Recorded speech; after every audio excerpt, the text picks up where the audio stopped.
Donc, où en sommes-nous dans notre schéma? Nous avons bien le serveur 1, ADDS, DNS, DHCP, le serveur 2, ADDS, DNS, le domaine, ils sont tous les deux joints au domaine, la réplication est faite. Il nous reste donc à créer le client. Une fois que le client sera créé, on pourra commencer à traiter les fichiers et les GPO.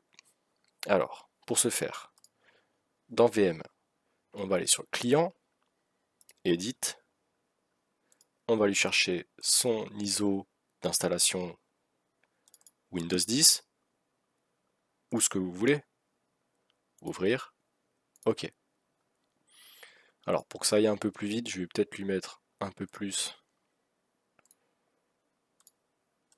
de puissance, ok, et on lance donc son installation PowerOn. N'oublie pas de cliquer dans la fenêtre et appuyer sur une touche pour lancer l'installation.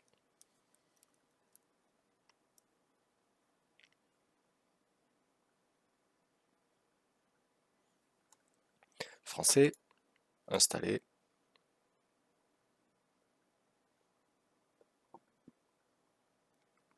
Alors, il nous demande une clé de produit, évidemment, on n'en a pas, je n'ai pas de clé de produit. Alors, il faut faire bien attention à la version du système d'exploitation que l'on veut installer. Si vous installez Windows 10 Famille, vous ne pourrez pas joindre cet ordinateur au domaine, à un domaine. Donc, pour être plus tranquille et être sûr que notre machine pourra être jointe au domaine, on va installer la version professionnelle. Donc, professionnel.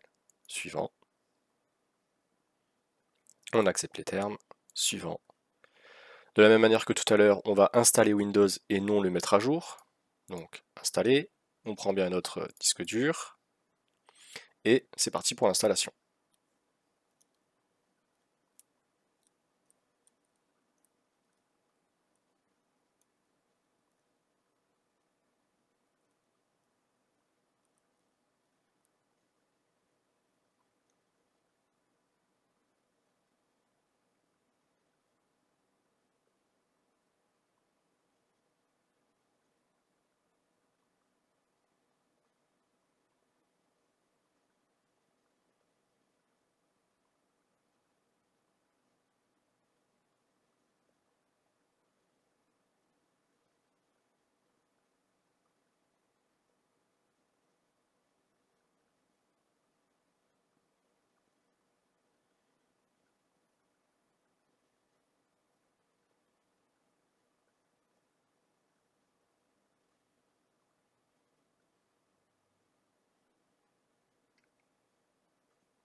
Voilà, donc l'installation est terminée.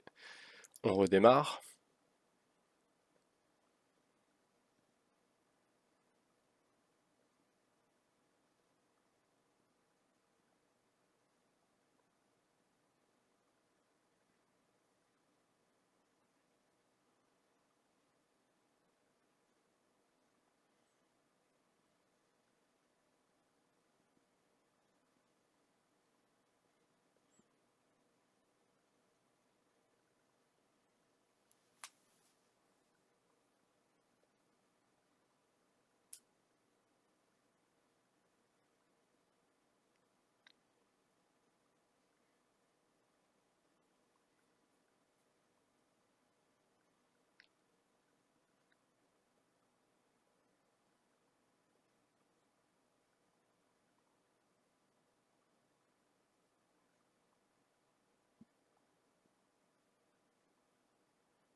Alors, France,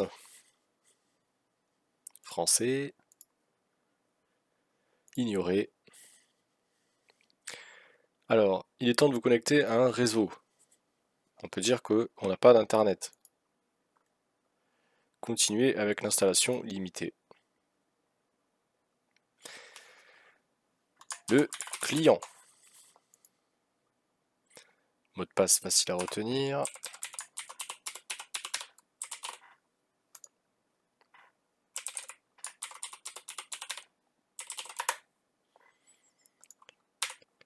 Bon, ça c'est tout bête, hein. Vous connaissez.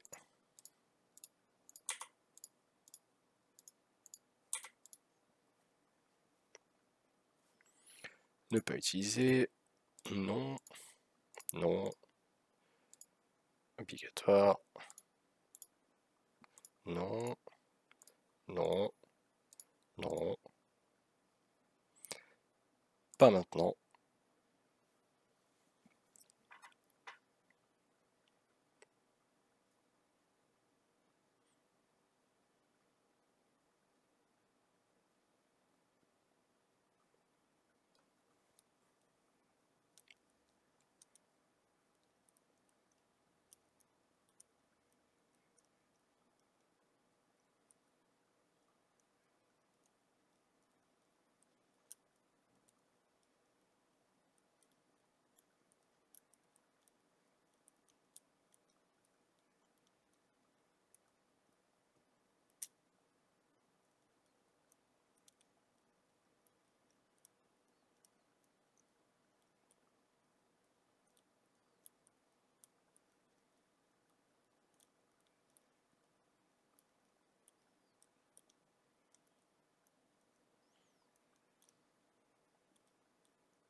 Voilà. Donc là, l'installation est terminée. Nous avons lancé Windows. Et de la même manière que le serveur, je vais venir installer les tools.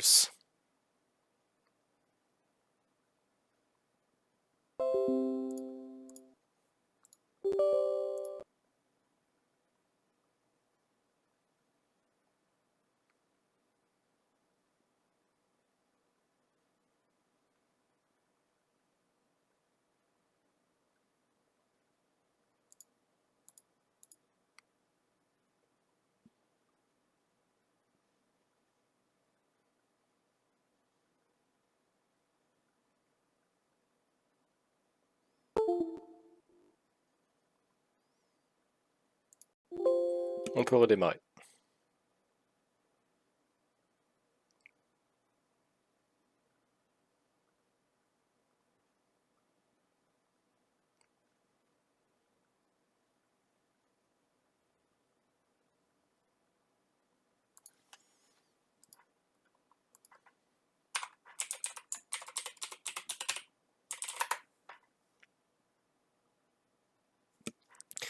Voilà, notre installation est terminée.